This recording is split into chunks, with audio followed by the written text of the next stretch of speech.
جگہوں کے سوا کوئی اور ایسی جگہ نہیں ہے کہ جہاں بندہ اکڑ کے چلے اور غرور کے ساتھ اور متکبرانہ انداز میں چلے۔ اللہ کے بندے وہ ہیں جو خدا کی زمین کے اوپر اکڑ کر اور مغرورانہ اور متکبرانہ انداز میں نہیں چلتے، بلکہ وہ رعب اور دبدبے کے ساتھ تو چلتے ہیں، لیکن اللہ پاک کی ذات کی بارگاہ میں عاجزی انکساری کرتے ہیں۔ وَإِذَا خَاطَبَهُمُ الْجَاهِلُونَ قَالُوا سَلَامًا، اور راستے کے اندر جب ان کو جاہل لوگ ملتے ہیں، وہ اپنی جاہلانہ جب باتیں ان کے ساتھ کرتے ہیں تو ان کو کور کرنے کے لیے دور سے کہتے ہیں سلام، بس میں تیرے ساتھ زیادہ گفتگو نہیں کرنا مناسب سمجھتا۔ وَالَّذِينَ يَبِيتُونَ لِرَبِّهِمْ سُجَّدًا وَقِيَامًا، یہ ان کی تیسری علامت، یہ ان کی تیسری خوبی اللہ تعالیٰ بیان فرما رہا ہے کہ وہ لوگ اپنی راتیں گزار دیتے ہیں اپنے رب کے سامنے سجدہ کرتے ہوئے اور قیام کرتے ہوئے۔ جب عشاء کی نماز ہوتی ہے اور فجر کی نماز تک کئی ایسے خدا کے بندے ہیں، ان کا طریقہ کار کیا رہا؟ رات پوے تے بے دردانو نیندر پیاری آوے، درد مندانو یاد سونے دی ستیاں آن جگاوے۔ تو جب خدا کے بندے اپنے دنیا کے تمام خیالات و نظریات سے بے نیاز ہو کر رات کو مصلی بچھاتے ہیں، اللہ کی بارگاہ میں حاضر ہو جاتے ہیں، تو پھر خدا تعالیٰ کی ذات بابرکات کیا آگے سے انعام عطا فرماتی ہے کہ پچھلی راتی رحمت رب دی کرے بلند آوازہ، ہے کوئی بخشش منگن والا کھلا اے دروازہ۔ نبی پاک علیہ السلام نے حدیث پاک میں ارشاد فرمایا کہ 3 شخص ایسے ہیں بڑے خوش نصیب جن کو خدا دیکھ کر مسکراتا ہے۔ ایک وہ بندہ میدان جہاد کے اندر دشمن کے سامنے صف سیدھی کر کے کھڑے ہوتے ہیں اور سینہ تان کر کھڑے ہوتے ہیں، اور جب سینہ تان کر کھڑے ہوتے ہیں کافروں کے سامنے تو اپنی صفوں کو درست کرتے ہیں۔ اللہ تعالیٰ ان کو دیکھ کر بہت ہی خوش ہوتا ہے، مسکراتا ہے اپنی شان کے مطابق۔ دوسرا وہ بندہ جب مسجد میں آتا ہے تو 5 وقت کی نماز میں سے کسی نماز کی جب جماعت کھڑی ہوتی ہے تو اپنی صفوں کو درست کرتا ہے، یعنی صف کو خراب نہیں کرتا، کندھے کے ساتھ کندھا ملا کر جب ایک صف مکمل ہو جاتی ہے پھر دوسری شروع کر لیتا ہے، جب دوسری مکمل ہو جاتی ہے پھر تیسری شروع کر لیتا ہے۔ تو یہ صفیں درست کرنا یہ اللہ تعالیٰ کا بہت ہی پسندیدہ عمل ہے۔ صف درست کرنے والوں کو اللہ تعالیٰ بہت ہی پسند فرماتا ہے، بلکہ ان کو دیکھ کر خدا تعالیٰ خوش ہوتا ہے۔ اور تیسرا خوش نصیب وہ بندہ جب اس کے سارے محلے دار سو جائیں، اس کے گھر والے سو جائیں، اس کے بیوی بچے سو جائیں، تو رات کو اٹھ کر وہ تہجد کے ٹائم یا نصف اللیل کے وقت، اگر گرمیاں ہیں تو تھکاوٹ کی پرواہ نہیں کرتا، اگر سردیاں ہیں تو ٹھنڈے پانی کی پرواہ نہیں کرتا، وہ اٹھ کر ٹھنڈے پانی سے وضو کرتا ہے، مصلی بچھاتا ہے اور دیوا بجھا کر اللہ کی بارگاہ میں کھڑا ہو جاتا ہے، قیام کرتا ہے۔ اللہ پاک اس کو دیکھ کر بہت ہی خوش ہوتا ہے۔ تو یہ اللہ تعالیٰ کے نیک بندوں کی نشانیوں میں سے ایک نشانی ہے کہ وہ بندے خدا تعالیٰ کے راتیں گزار دیتے ہیں اپنے رب کے سامنے سجدہ کرتے ہوئے اور قیام کرتے ہوئے۔ اور ان کی آگے چوتھی علامت اللہ پاک نے یہ بیان فرمائی، والذین یقولون، اور وہ لوگ اللہ تعالیٰ کی بارگاہ میں دعا کرتے رہتے ہیں، صبح کے وقت، شام کے وقت، دن کے وقت، رات کے وقت، بالخصوص جب نماز پڑھتے ہیں تو نماز سے فارغ ہو کر، جب عبادت کرتے ہیں تو عبادت سے فارغ ہو کر، جب تلاوت کرتے ہیں تو تلاوت سے فارغ ہو کر، کوئی بھی کام نیکی کا کرتے ہیں اس سے فارغ ہو کر کیا کرتے ہیں؟ وہ پھر اللہ کی بارگاہ میں دعا کرتے ہیں، ربنا اصرف عنا عذاب جہنم، یا اللہ ہم سے جہنم کا عذاب پھیر دے، یعنی اللہ تعالیٰ ہمیں جہنم کے عذاب سے محفوظ فرما۔ اور یہی عام دعا کی جاتی ہے، ربنا آتنا فی الدنیا حسنۃ، یا اللہ ہمیں دنیا کے اندر بھی بھلائی عطا فرما، وفی الآخرۃ حسنۃ، یا اللہ ہمیں آخرت میں بھی بھلائی عطا فرما، وقنا عذاب النار، یا اللہ ہمیں دوزخ کے عذاب سے محفوظ فرما۔ اور یہ دعا کرنی چاہیے چونکہ ہم دن رات صبح و شام گناہ کر کے جہنم کے عذاب کے مستحق ہو رہے ہیں، تو اللہ پاک کی بارگاہ میں دعا کرنی چاہیے۔ ایک تو خدا تعالیٰ کی زیادہ سے زیادہ عبادت کرنی چاہیے، اور دوسرے نمبر پر عبادت سے فارغ ہو کر پھر خدا تعالیٰ کی پناہ مانگنی چاہیے جہنم کے عذاب سے۔ ان عذابہا کان غراما، بے شک وہ جہنم کا عذاب جو ہے وہ چمٹنے والا عذاب ہے، مس کرنے والا عذاب ہے۔ آگے اللہ تعالیٰ ارشاد فرماتا ہے انہا ساعت مستقرا و مقاما، بے شک وہ جو جہنم کا عذاب ہے، جو جہنم کا ٹھکانہ ہے،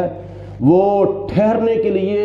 بڑا برا ٹھکانہ ہے اور رہنے کے لیے بڑا برا ٹھکانہ ہے۔ تو اس لیے اللہ پاک کی بارگاہ میں جہنم سے بچنے کی ہر وقت دعا کرنی چاہیے۔ والذین اذا انفقوا، آگے ان کی خدا تعالیٰ نے پانچویں علامت یہ بیان فرمائی ہے کہ وہ اللہ تعالیٰ کے جو خاص بندے ہیں وہ کیا کرتے ہیں دنیا کے اندر رہتے ہوئے، دنیا کی زندگی گزارتے ہوئے، دنیا کے معاملات طے کرتے ہوئے کیا کرتے ہیں؟ والذین اذا انفقوا، جب وہ لوگ اپنی نیک کمائی میں سے، حلال کی کمائی میں سے خرچ کرتے ہیں، دینی دنیاوی کاموں پر جب وہ خرچ کرتے ہیں، لم یسرفوا، تو پھر وہ خرچ کرتے وقت فضول خرچی نہیں کرتے، یعنی ضرورت کے مطابق خرچ کرتے ہیں، ضرورت سے زیادہ خرچ نہیں کرتے۔ ولم یقتروا، اور وہ بخیلی بھی نہیں کرتے، کنجوسی بھی نہیں کرتے۔ کیا کرتے ہیں؟ نہ وہ فضول خرچی کرتے ہیں، نہ وہ بخیلی اور کنجوسی کرتے ہیں، تو پھر کرتے کیا ہیں؟ وَكَانَ بَيْنَ ذَلِكَ قَوَامًا، ان دونوں کے درمیانی راستہ جو ہے وہ اختیار کرتے ہیں، یعنی میانہ روی اختیار کرتے ہیں۔ نبی پاک علیہ الصلوۃ والسلام نے حدیث پاک میں ارشاد فرمایا کہ میانہ روی تمہیں غنی کر دے گی اور فضول خرچی تمہیں تنگ دست کر دے گی، لہٰذا میانہ روی اختیار کرنی چاہیے اور فضول خرچی سے زیادہ بچنا چاہیے۔ والذین لا یدعون مع اللہ الہا آخر، آگے ان کی اللہ پاک نے ایک علامت، ایک خوبی یہ بھی بیان فرمائی ہے کہ وہ لوگ اللہ تعالیٰ کی عبادت کرتے ہیں، اللہ کے ساتھ کسی اور کی عبادت نہیں کرتے، کیونکہ پوری کائنات میں مشرق سے مغرب تک، شمال سے جنوب تک، تحت الثری سے عرش اولی تک، مکان سے لا مکان تک، پوری کائنات میں صرف اور صرف معبود ایک ہی ہے، اور وہ ہے وحدہ لا شریک، وہ ہے اللہ رب العالمین کی ذات بابرکات۔ وہ اللہ کی عبادت کرتے ہیں، اللہ کے سوا کسی اور کی عبادت نہیں کرتے۔ اور اس کے علاوہ ان کی خوبی اللہ پاک نے بیان فرمائی وَلَا يَقْتُلُ النَّفْسَ، اور وہ کسی ایسے شخص کو قتل نہیں کرتے الَّتِي حَرَّمَ اللَّهُ إِلَّا بِالْحَقِّ، جس کا ناحق قتل کرنا اللہ پاک نے حرام فرمایا ہے، یعنی جان بوجھ کر بلا وجہ چھوٹی چھوٹی باتوں کی وجہ سے وہ کسی کو قتل نہیں کر دیتے، بلکہ وہ کسی کی جان کا تحفظ کرتے ہیں۔ تو چھوٹی چھوٹی باتوں سے یا تھوڑے بہتے پیسوں سے یا بغیر کسی وجہ کے کسی کو قتل کر دینا، یہ بہت بڑا گناہ ہے اور بہت بڑا عذاب حاصل کرنے کا ذریعہ اور سبب ہے۔ تو اللہ پاک نے ان کی علامت یہ بھی بیان فرمائی ہے کہ وہ کسی ایسے شخص کو قتل نہیں کرتے جس کا قتل کرنا اللہ پاک نے ناحق قتل کرنا حرام فرمایا ہے۔ ہاں، قصاص کے طور پر کسی کو قتل کیا جا سکتا ہے، قصاص کے طور پر، اور اسی طرح گستاخ رسول ہے جو نبی پاک علیہ الصلوۃ والسلام کی گستاخی کرے، بلکہ 1,00,000 کئی ہزار نبیوں میں سے کسی نبی کی بھی گستاخی کرے تو نبی پاک علیہ السلام نے حدیث پاک میں ارشاد فرمایا ہے من سب نبیا فاقتلوہ، حضور علیہ السلام نے فرمایا کہ جو 1,00,000 کئی ہزار نبیوں میں سے اور 313 رسولوں میں سے کسی کی بھی توہین اور گستاخی کرتا ہے تو وہ واجب القتل ہے۔ ولا یزنون، اور وہ زنا بھی نہیں کرتے، وہ غلط کاری بھی نہیں کرتے، وہ بدکاری بھی نہیں کرتے، بلکہ وہ تقوی پرہیزگاری اختیار کرتے ہیں۔ وَمَن يَفْعَلْ ذَلِكَ، اور جو کوئی ایسا کرے گا، یعنی جان بوجھ کر کسی کو قتل کر دے گا جس کا قتل کرنا اللہ پاک نے حرام فرمایا ہے، اور دوسرے نمبر پر وہ غلط کاری کرے گا، اللہ فرماتا ہے وَمَن يَفْعَلْ ذَلِكَ، اور جو کوئی یہ کام کرے گا یلقا اساما، تو وہ ان گناہوں کی سزا آخرت میں ضرور پائے گا۔ یضاعف لہ العذاب یوم القیامت، قیامت کے دن اللہ پاک ان کو 2 گنا زیادہ عذاب دے گا۔ وَيُخْلَدْ فِيهِ مُحَانًا، اور وہ جہنم کے اندر رہیں گے ذلت و رسوائی کے ساتھ رہیں گے۔ اِلَّا مَن تَابَ، مگر جس نے توبہ کر لی، وَآمَنَ، اور جو صحیح معنوں میں ایمان لے آیا اور اپنے ایمان کی حفاظت کی، ایمان کی سلامتی اختیار کی، وَعَمِلَ عَمَلًا صَالِحًا، اور اس کے بعد پھر نیک عمل کرتا رہا، گناہوں سے توبہ کی،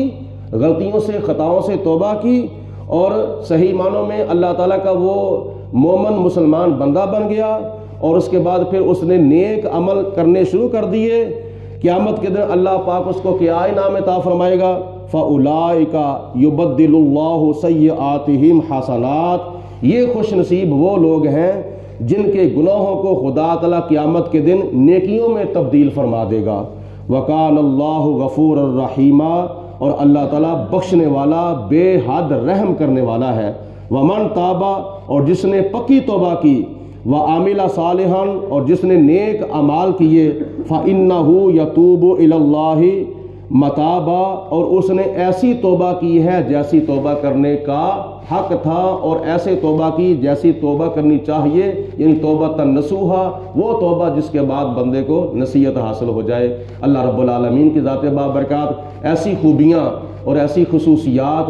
ہمیں اپنے اندر پیدا کرنے کی توفیق عطا فرمائے، اور گناہوں سے بچنے کی اور پرہیز کرنے کی توفیق عطا فرمائے۔ درود پاک پڑھیں صاحب حضرات بآواز بلند، الصلاۃ والسلام علیکم یا سیدی یا رسول اللہ وعلی آلک وصحبہ یا سیدی یا حبیب اللہ، الصلاۃ والسلام یا سیدی یا رسول اللہ خاتم اللہم صلی علی سیدنا و مولانا محمد معدن الجود والکرم وآلہ وصحبہ وبارک وسلم۔